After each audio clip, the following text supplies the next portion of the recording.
Siempre pensé que la vida se movía en líneas rectas. Personas que pasan, rutinas que se repiten y días que parecen copias del anterior.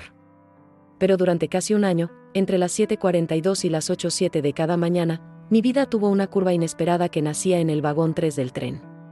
Ahí estaba él. Nunca supe su nombre.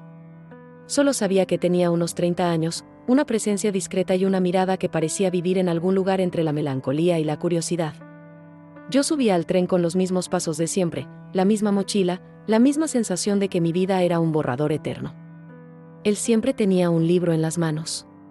Y de alguna manera, sin decirlo y sin admitirlo, yo era parte de su pequeña ceremonia matutina. Lo sentía por la forma en que levantaba la vista cuando me veía entrar, como si el día le hiciera clic en ese instante. Nunca hablamos, nunca nos acercamos. Pero había algo en la manera en que nuestras miradas se encontraban. Algo tímido, tranquilo, casi antiguo. Un reconocimiento silencioso que jamás entendí del todo. Yo trabajaba en una librería. Era buena en lo que hacía, pero no amaba nada de eso. No sabía cuál era mi talento. No sabía hacia dónde iba, solo sabía que mi vida se sentía apagada, como si estuviera esperando una señal que nunca llegaba. Hasta que un día lo vi hojear un libro grande, lleno de fotografías de interiores hermosos, ordenados, cálidos. Se titulaba Diseño de interiores, espacios que cuentan historias. Y aunque él no me habló y yo no lo conocía, algo en esa imagen despertó una chispa en mí. Busqué el libro en mi librería. Lo abrí, lo sentí. Y de pronto algo en mi pecho se desanudó. Esa misma noche empecé a dibujar por primera vez en años. Primero lo hice por curiosidad. Luego se volvió necesidad. Y cuando me di cuenta, mi cuarto estaba cubierto de bocetos con luces suaves, sombras cuidadas y espacios que nacían de mi cabeza como si hubieran estado esperando desde hace demasiado tiempo. Mi prima Camila fue la primera en verlos. Gracias a ella terminé diseñando su departamento recién comprado. El día del open house, la gente entró y se quedó en silencio. Ese silencio fue mi primera pista de que tal vez tenía un lugar en el mundo que nunca había imaginado. Las preguntas comenzaron a llegar. ¿Quién lo diseñó? ¿Dónde trabaja? ¿Puedo contactar a la persona que hizo esto? De pronto tenía clientes sin siquiera buscarlos. Y semanas después, una firma de diseño se interesó en mí.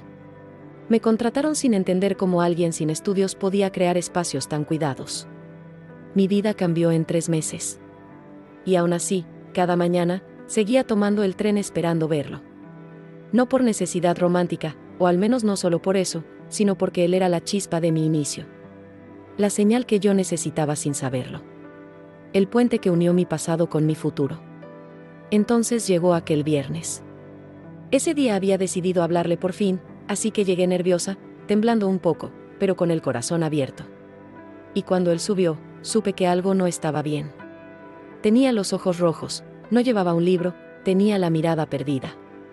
Parecía alguien que estaba sosteniéndose apenas. Quise acercarme, pero el vagón se llenó de golpe y la multitud nos separó. Él se bajó y yo no pude moverme. No pude decir nada. Pensé que el lunes tendría otra oportunidad. Pero el lunes él no estuvo. Ni el martes. Ni el miércoles. Ni el jueves o el viernes. Después pasó un mes. Luego otro. Hasta que me di cuenta de que ese hombre anónimo que formó parte de mis mañanas ya no volvería. Y dolió. Dolió de una forma ridícula y profunda al mismo tiempo. Dolió porque su presencia me había acompañado incluso sin hablarme. Dolió porque él había sido el inicio de mi historia y yo jamás se lo diría. Pasaron 6 meses. Ya trabajaba en la firma. Mi vida era distinta, más sólida, más luminosa, pero aún había un hilo suelto dentro de mí. Un nudo pequeño que nunca había terminado de cerrar. Un día mi jefa me dijo que un cliente nuevo buscaba un diseño importante. Yo debía atenderlo. Entré a la sala de juntas sin levantar la mirada, ajustando mis carpetas, lista para hablar de trabajo. Y cuando levanté la cara, sentí que el piso desaparecía. Era él. Nicolás. El hombre del vagón 3. Mi espectro cotidiano convertido en realidad otra vez. Se veía diferente. Más delgado y más serio.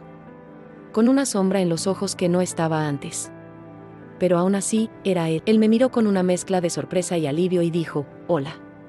Yo no pude responder de inmediato, pero una sonrisa se dibujó en mi rostro. Sentía que mi alma se había detenido. Cuando por fin pude hablar, dije, no puedo creer que seas tú. Él sonrió. Tampoco puedo creerlo, pero no sabes el gusto que me da que seas tú. Hablamos durante mucho tiempo. Me contó que había dejado de tomar el tren porque su madre enfermó gravemente.